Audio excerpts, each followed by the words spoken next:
कालू कौवा हमेशा से ही चाहता था कि उसे सिर्फ ही सिर्फ बेटे हो, परंतु कालू कौवे के घर में दो दो बेटियां हो जाती है, जिन्हें देखकर कालू कौवा जरा भी खुश नहीं होता। देखिए कालू जी, ना आप इन बच्चों के लिए कोई दाना लेकर आते हैं और ना ही इनका घर में ध्यान रखते हैं। मैं अकेली ये सब अब नहीं कर सकती। अरे मुझे कोई मतलब नहीं है तुम्हारी इन दो बेटियों से। अगर तुम्हें भी अब तकलीफ हो रही है तो इन्हें काली पहाड़ियों में अब छोड़ आओ। हाँ हाँ कालू जी, आपके जबान पर बस एक ही बात होती है कि इन नन्ही सी बच्चियों को मार दे। अगर इनकी जगह बेटे होते तो क्या आप तब भी यही कहते? मेरे बेटे कैसे होते? आना तो इन दो डायनो का ही था, मेरा खून चूसने के लिए। बस बस कालू जी, आप हर दिन की तरह ये बकवास बातें शुरू मत करो। मैं तो बस इतना कहना चाहती हूँ, या तो आप भोजन ले आए या मैं भोजन लेने आती हूँ। अपनी पत्नी गोरी कौवे की बात सुनकर कालू कौवा सोचने लगता है। अगर गौरी भोजन लेने जाएगी तो मुझे इन दोनों का ख्याल रखना पड़ेगा। नहीं नहीं, ऐसा करता हूँ, मैं चला जाता हूँ। कम से कम मुझे कुछ देरी की शांति ही मिलेगी। अरे सोचना बंद कर दीजिए, मुझे बताइए आपको कौन सा काम करना है? अरे मैं तो भोजन लेने जाता हूँ। तुम्हारी इन दो बेटियों से मुझे थोड़ा सा छुटकारा ही मिल जाएगा। फिर कालू कौवा भोजन की तलाश में निकल जाता है। उसे आगे जाकर थोड़ी ही देर में एक अमरूद मिल जाता है। वो उस अमरूद को लेकर एक पेड़ पर बैठ जाता है। मैं यहाँ पर थोड़ी देर सो जाता हूँ, गौरी से बोल दूंगा। बहुत दूर दूर जाने पर भी मुझे कोई दाना नहीं मिला। ऐसे कहकर कालू कौवा अमरूद खाकर वहीं पर सो जाता है। इधर गोरी कौवी कालू कौवे का बेसब्री से इंतजार कर रही थी।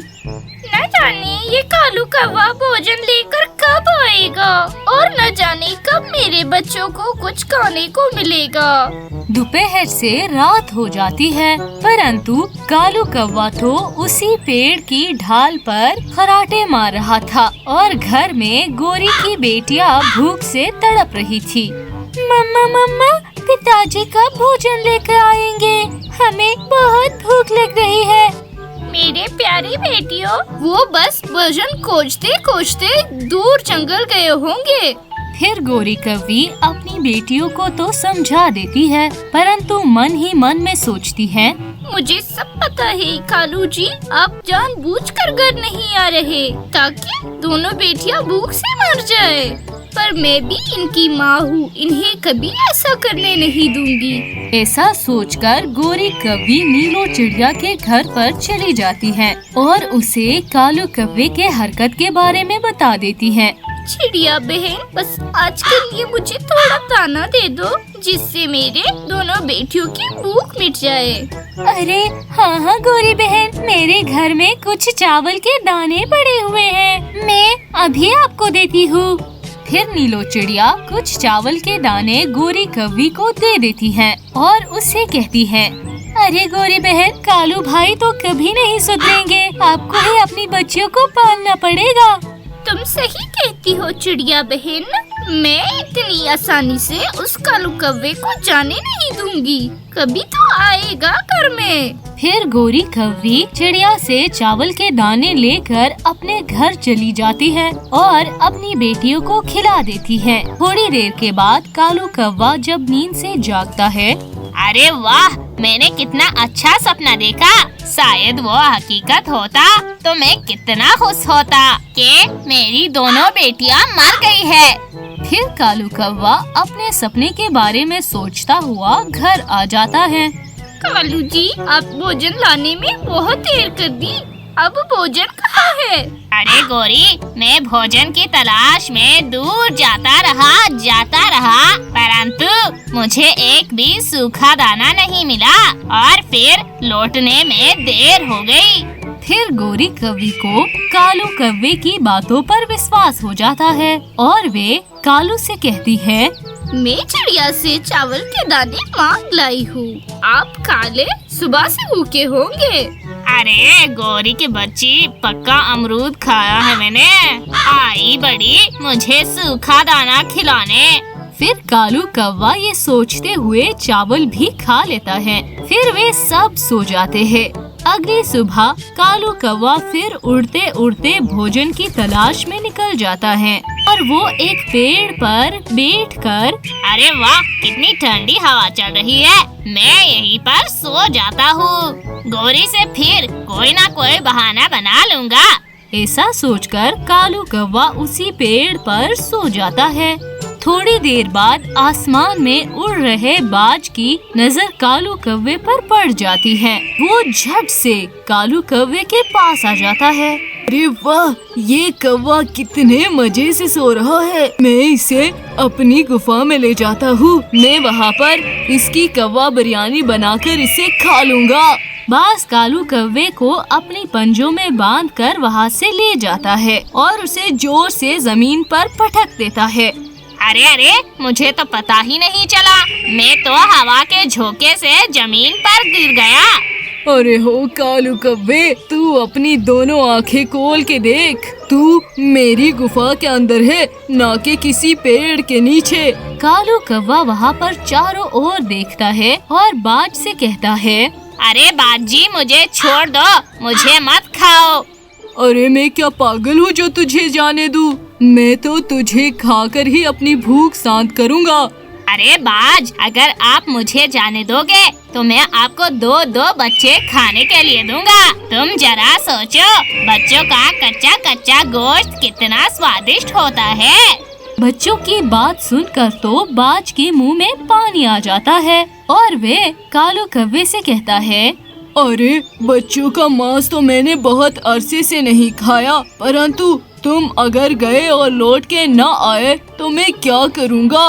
अरे नहीं नहीं बाजी, मैं आपसे वादा करता हूँ, मैं दोनों बच्चों को लेकर आपके पास ही आऊँगा। आप बस थोड़ा सा इंतजार करें, मैं बस यूँ गया और यूँ आया।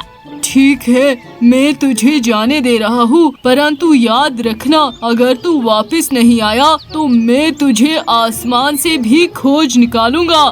ऐसा कहकर बाज कालू कौवे को जाने देता है और कालू कौवा आराम की सांस लेते हुए गुफा से बाहर निकल जाता है। अरे आज तो बच गया, वरना ये तो मुझे मार ही देता। अब घर जाकर दोनों बच्चियों को यहाँ पर ले आता हूँ और इस बाज को दे देता हूँ, फिर मेरी जिंदगी भर की समस्या खत्म हो जाएगी। मम्मा, क्या आज भी पापा कल की तरह लेट आएंगे? अरे नहीं बच्चे, मेरे बच्चे, कल तो पापा को लेट हो गया था, पर आज नहीं होगा। पापा जल्दी भोजन लेकर आए होंगे।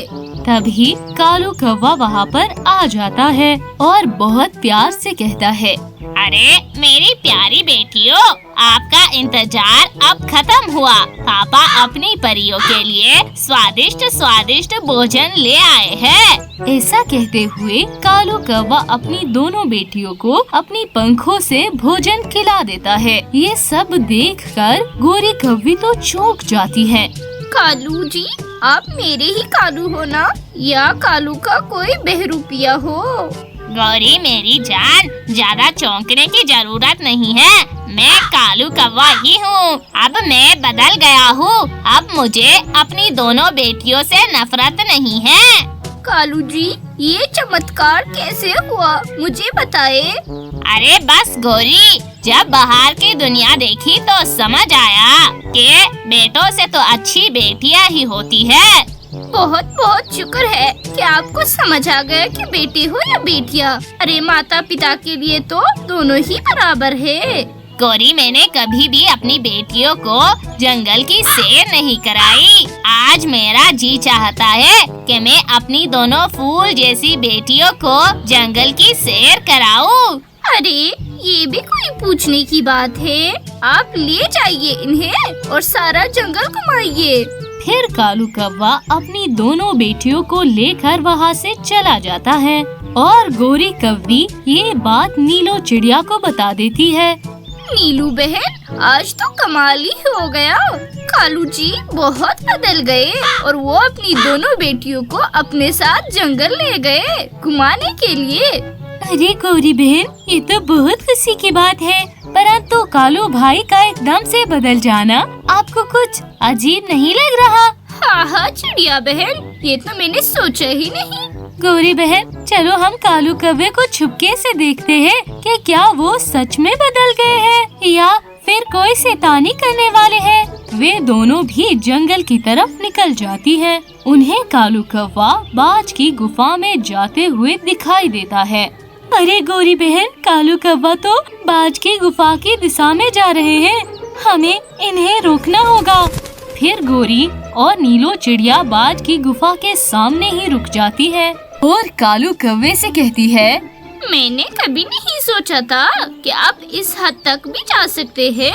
अरे कालू भैया, आप तो पिता के नाम पर एक कलंक हो, कलंक। आप तो अपनी बेटियों को ही मारने जा रहे थे। अरे नहीं नहीं, ऐसा नहीं है, पहले मेरी पूरी बात तो सुन लो। मैं तो बस यहाँ से गुजर रहा था।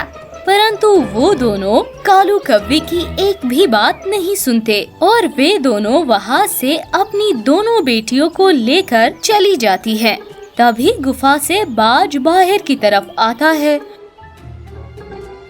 वो बहुत ही ज्यादा भूखा था। वो कालू के पास बच्चे न पाकर बहुत ज्यादा गुस्से में आ जाता है और कालू को तुरंत ही मारकर खा जाता है।